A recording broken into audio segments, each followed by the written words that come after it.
నగలు ఇప్పుడే కొనాలా, భవిష్యత్తులో కొనలేదా? తగ్గినట్లే తగ్గి మళ్ళీ బంగారం ధరలు పెరుగుతున్నాయి. 24 క్యారెట్ల 10 గ్రాముల బంగారం ధర 1,54,200గా ఉంది. 24 రోజుల్లో దాదాపు 10,910 రూపాయలు పెరిగింది 24 క్యారెట్ల గోల్డ్. 22 క్యారెట్ల 10 గ్రాముల గోల్డ్ ధర 1,41,350 రూపాయలు ఉంది. మార్చి 25న 24 క్యారెట్స్ 10 గ్రామ్స్ ప్యూర్ గోల్డ్ 1,43,290 ఉంది. ఇక అదే 22 క్యారెట్స్ 10 గ్రామ్స్ గోల్డ్ 1,31,350 రూపాయలు ఉంది. అంటే అప్పుడే బంగారం కొనుంటే కనుక 10 గ్రాములు దాదాపు 10,000 తక్కువకే లభ్యమయ్యేది. మరోవైపు కిలో వెండి ధర దాదాపు 2,75,000 ఉంది. మార్చి 25న కిలో వెండి ధర ఇప్పుడు 2,60,000గా కొనసాగుతుంది. సో ఆ రకంగా 24 రోజుల్లో కేజీ వెండిపై దాదాపు 15,000 పెరుగుదల కనిపించింది.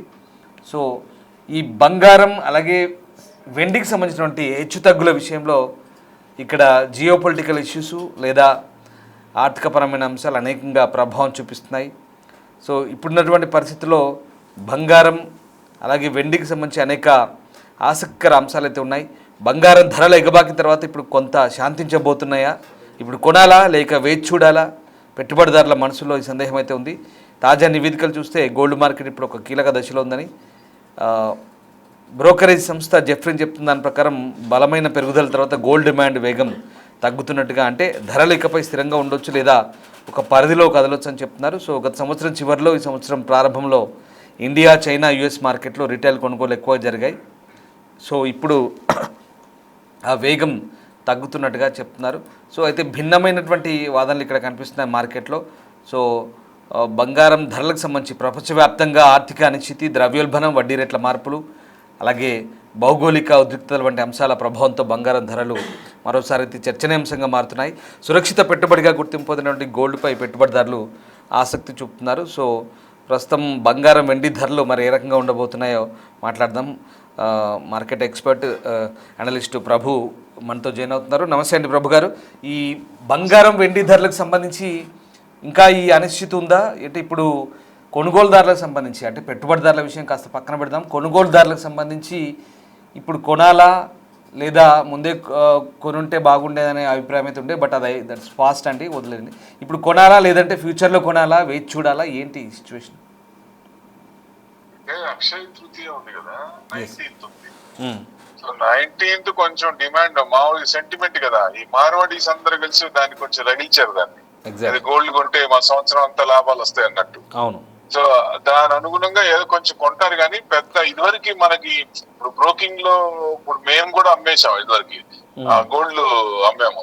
ఇప్పుడు బ్రోకింగ్ లో తీసేసి గవర్నమెంట్ సైడ్ నుంచి ఇప్పుడు సపరేట్ కొంతమందికి పర్మిషన్ ఇచ్చి వాళ్ళ ద్వారానే చేయాలి, లేదా బయట షాపుల్లో కొనుక్కోవాలి. సో అక్షయ తృతీయ కొంచెం బయింగ్ అవుతుంది కానీ రిటైల్ ఎంత బయింగ్ అయినా అంత రేటు పెరిగే అంత బయింగ్ కాదు కదా. సో మీకు ఏదైనా ట్రెండ్ ఇంకా కొంచెం ఇదే ఉంది. మార్కెట్ ఈక్విటీ మార్కెట్ పెరుగుతున్నప్పుడు గోల్డ్ కొంచెం తగ్గే ఛాన్స్లే ఉన్నాయి. ఇప్పుడు అంటే లాస్ట్ టైం కూడా 150-155 దాకా వచ్చి మళ్ళీ తగ్గింది. సేమ్ అదే పరిస్థితి ఇవాళ కూడా న్యూట్రల్ లోనే ఉంది. దాదాపుగా మీకు ఎక్స్చేంజ్ లో అయితే 1,53,000 ఉంది. అదే సిల్వర్ అయితే 2,51,000. సిల్వరే 3,000 పెరిగింది.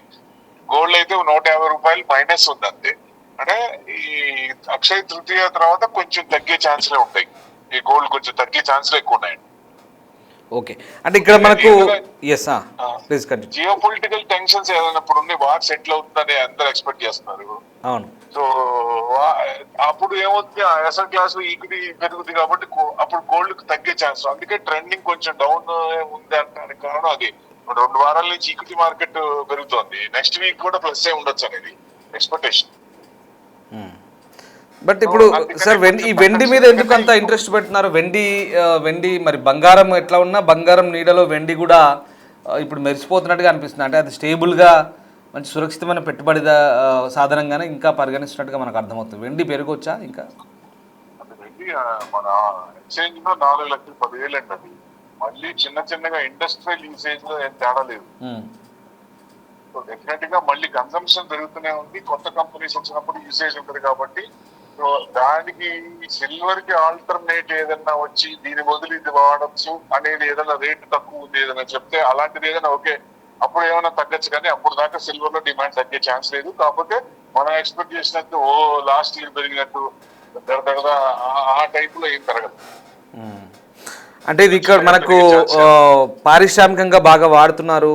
సో దాంతో ఇది బాగా డిమాండ్ ఉంది. అంటే దీంతో పారిశ్రామిక ఉత్పత్తిపై కూడా ఆధారపడుతుంది కాబట్టి వెండి అనేది ఎవర్ గ్రీన్ అనుకుంటున్నారా? అలా ఉంటుంది. అంటే ఇన్వెస్ట్మెంట్ యాంగిల్ లో అది పెట్టుకోవచ్చు. అదే గోల్డ్ అయితే అవసరార్థం ఎంతో దాని ప్రకారంగా తీసుకుంటే బెస్ట్ మామూలుగా. ఎందుకంటే జియో పొలిటికల్ టెన్షన్స్ ఏదన్నా ఉంటే ఇప్పుడు మళ్ళీ అది వార్ సెటిల్ అవుతుంది అనుకున్నారు, కాలేదనుకోండి. ఇప్పుడు ఆయనే ట్రంపే అక్కడికి వెళ్తా అంటున్నారు. అక్కడికి వెళ్ళాక సెటిల్ కాలేదంటే అది కూడా అవమానం కాబట్టి ఆయన ఎట్టి పరిస్థితుల్లో చేసుకోవడానికే వస్తాడు. కాబట్టి ట్రెండింగ్ ఈక్విటీ పాజిటివ్ ఉన్నప్పుడు గోల్డ్ మెటల్స్ కొంచెం తగ్గే ఛాన్స్లే ఉంటాయి. కాబట్టి కొంచెం ఎవరైనా కొనుక్కోదలుచుకున్న వాళ్ళు టైం ఉండి ఏదైనా ఉంటే కొంచెం ఆగటం బెస్ట్. లేదా ఇప్పుడు మ్యారేజ్ సీజన్ కూడా స్టార్ట్ అవుతుంది కదా తొందరలో. సో అది అంటే ఈ సీజన్ కి ఆల్రెడీ కొనేసి ఉంటారు. ఇప్పుడు ఆల్రెడీ ఏదైనా ఫంక్షన్ అన్నా మ్యారేజ్ అన్నా ఇమీడియట్ ఫస్ట్ కొనేది ఇన్వెస్ట్మెంట్ గోల్డే కాబట్టి ఆల్రెడీ కొనేసి ఉంటారు. కాబట్టి ఇప్పటికి పెద్ద ఇది ఉండదు. కొంచెం టైం ఉన్న వాళ్ళకి 1,10,000 నుంచి 1,20,000 వరకు రావచ్చు అనేది ఎక్స్పెక్టేషన్. ఎందుకంటే టర్కీ అమ్ముతోంది, రష్యా అమ్ముతున్నాడు, కజకిస్తాన్ అమ్ముతున్నారు. ఈ చిన్న చిన్న కంట్రీస్ ఈ క్రూడ్ ఆయిల్ వల్ల ఇబ్బంది పడ్డ కంట్రీస్ అందరూ గోల్డ్ అమ్ముతున్నారు. అంతకు ముందు ఏం చేసేవాళ్ళు, డాలర్స్ అమ్మేవాళ్ళు. డాలర్స్ అంటే ఫారెన్ రిజర్వ్స్ ఎక్కువ ఉంటాయి కాబట్టి అవి అమ్మేవాళ్ళు. ఇప్పుడు రీసెంట్ గా ఫారెన్ రిజర్వ్స్ డాలర్స్ నుంచి డీడాలరైజేషన్ అవుతుంది కాబట్టి డాలర్స్ నుంచి గోల్డ్ వచ్చేది. ఇప్పుడు ఈ క్రూడ్ వల్ల ఇబ్బంది పడ్డ వాళ్ళందరూ ఏషియన్ కంట్రీస్ అనుకోండి మ్యాక్సిమం కొంత మెయిన్ వాళ్ళందరూ ఇప్పుడు ఇది అమ్ముతున్నారు, గోల్డ్ అమ్ముతున్నారు. ఎందుకంటే ఇప్పుడు రష్యా ఉంది, రష్యా ఎందుకు అమ్ముతుంది, వారిని ఇది చేయాలంటే లిక్విడిటీ కావాలి కదా, అందుకని వాళ్ళు అమ్ముతున్నారు. అక్కడ టర్కీ ఏమో చాలా ఇన్ఫ్లేషన్ కానీ ఇవన్నీ ఇబ్బందులు ఎక్కువ ఉన్నాయి అక్కడ. సో వాళ్ళు ఆ ప్రాబ్లమ్స్ నుంచి బయటకు రావడానికి వాళ్ళు గోల్డ్ కూడా దాదాపుగా 20 tons దాకా అమ్మారు. సో అట్లా కొన్ని కంట్రీస్ ఇబ్బంది పడ్డ కంట్రీస్ కొన్ని అమ్ముతున్నాయి కాబట్టి అందరూ ఒకసారి అమ్మరు. అమ్మితే 1,00,000 కంటే కిందకి రావచ్చు. ఒకవేళ ఇట్లా ఈ వార్ వల్ల ఈ క్రూడ్ ఎఫెక్ట్ వల్ల ఇన్ఫ్లేషన్ పెరుగుతుంది, దాని అనుగుణంగా ఏదన్నా అమ్మదలుచుకున్న వాళ్ళు 1 కంట్రీస్ ఒక 4-5 కంట్రీస్ యాడ్ అవ్వచ్చు. అది కొంచెం తగ్గొచ్చు అనేది. ఇవన్నీ కలిపి చిన్న చిన్నగా 1,50,000 అంటే 1,36,000 దాకా వచ్చి మళ్ళీ 52,000 అయింది. సో మళ్ళీ ఏదన్నా ఈ ప్రాఫిట్ బుకింగ్ ఎక్కువ అయితే 110-120 దాకా రావచ్చు అనేది ఎక్స్పెక్టేషన్ అండి. Right sir. ఇప్పుడు మనకు మీరు చెప్తున్నట్టుగా geopolitical issues in the sense crude హెచ్చుతగ్గులు అలాగే డాలర్ స్ట్రెంగ్తన్ మీద కూడా దీన్ని డిపెండ్ అయి ఉంటుందని కూడా మనం అనుకుంటున్నాం. సో అఫ్కోర్స్ ఇప్పుడున్న పరిస్థితుల్లో మరి క్రూడ్ ధరలు ఎట్లా ఉండే అవకాశం ఉంది, దాన్ని బట్టి మనం దీని ధరల అంచనాలకు రావచ్చా?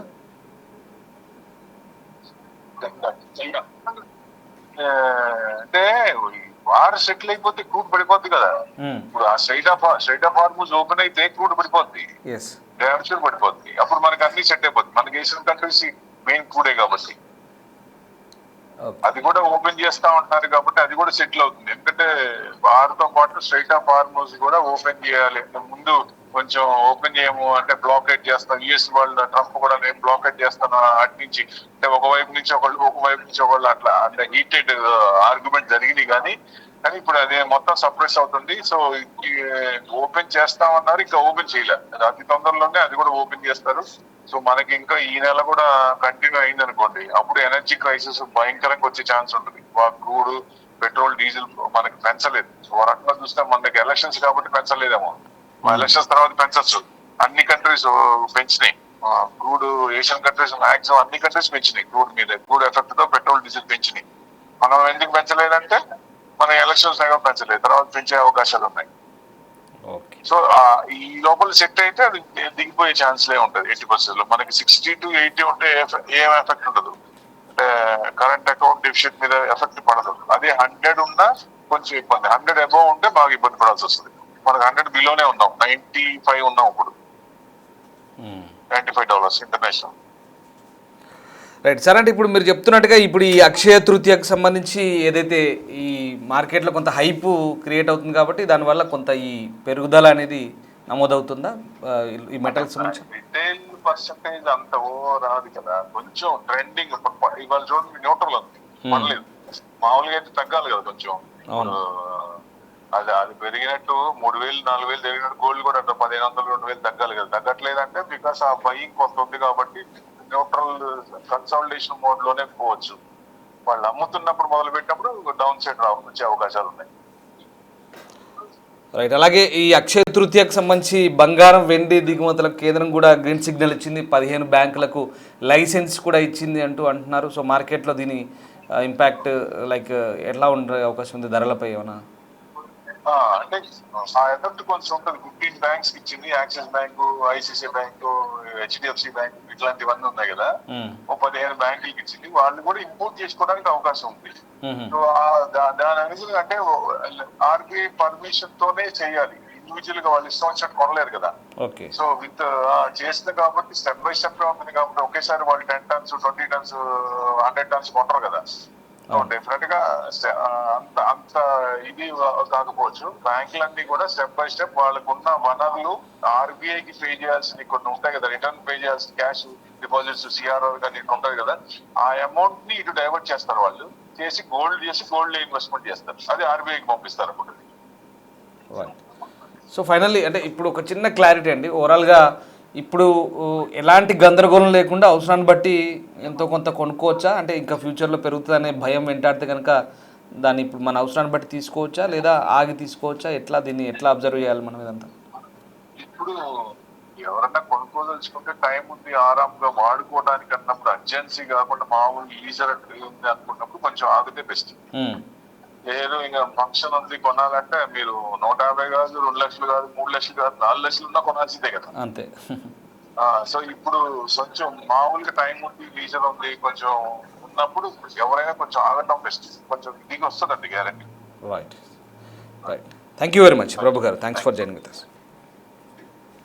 సో ఇది బంగారం వెండి ధరలకు సంబంధించి ప్రస్తుతం ఉన్న పరిస్థితులు ఇంకా పూర్తి స్థాయి స్థిరంగా దిగిరావట్లేదు. ఇంకా దీనికి సంబంధించి ఇంకా కొంత కన్ఫ్యూజన్ అయితే కొనసాగుతోంది. ప్రస్తుతం బంగారం వెండి ధరలు ఇప్పుడు అక్షయ తృతీయ నేపథ్యంలో కొంత బంగారం విషయంలో మార్కెట్లో హైప్ ఉంటుంది కాబట్టి కొనుగోళ్లకు కొంతమంది మొగ్గు చూపుతారు. దాంతో ప్రస్తుతానికి కొంచెం బంగారం వైపు ఆసక్తి చూపిస్తారు. ఎందుకంటే ఈ అక్షయ తృతీయ వంటి పర్వదినాల్లో బంగారు కొనుగోలు చేయడం ఐశ్వర్యానికి సూచికగా భావిస్తారు కాబట్టి ఇండియన్ ఫ్యామిలీస్ అంతా దీంతో ఏప్రిల్ 20న రాబోతున్న ఈ అక్షయ తృతీయకు ముందే కేంద్ర వాణిజ్య మంత్రిత్వ శాఖ కూడా ఒక కీలక నిర్ణయం తీసుకుంది. ఈ బులియన్ దిగుమతులకు సంబంధించి కొత్త బ్యాంకుల జాబితాను కూడా విడుదల చేసింది. Directorate of general of foreign trade DGFT. So ఒక నోటిఫికేషన్ అయితే ఇచ్చింది. దాని ప్రకారం ఏప్రిల్ 1, 2026 నుంచి ఇది కొత్త ఉత్తర్వులు అమల్లోకి వచ్చాయి. అంటే ఈ 3 ఏళ్ల పాటు 2029 వరకు అమల్లో ఉంటాయి.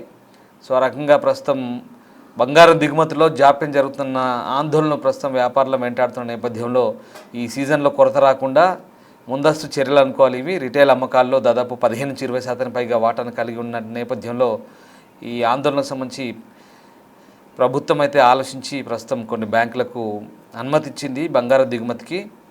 ఇక అందులో SBI, HDFC, ICICI, యాక్సిస్ వంటి బ్యాంకులు కూడా ఉన్నాయి.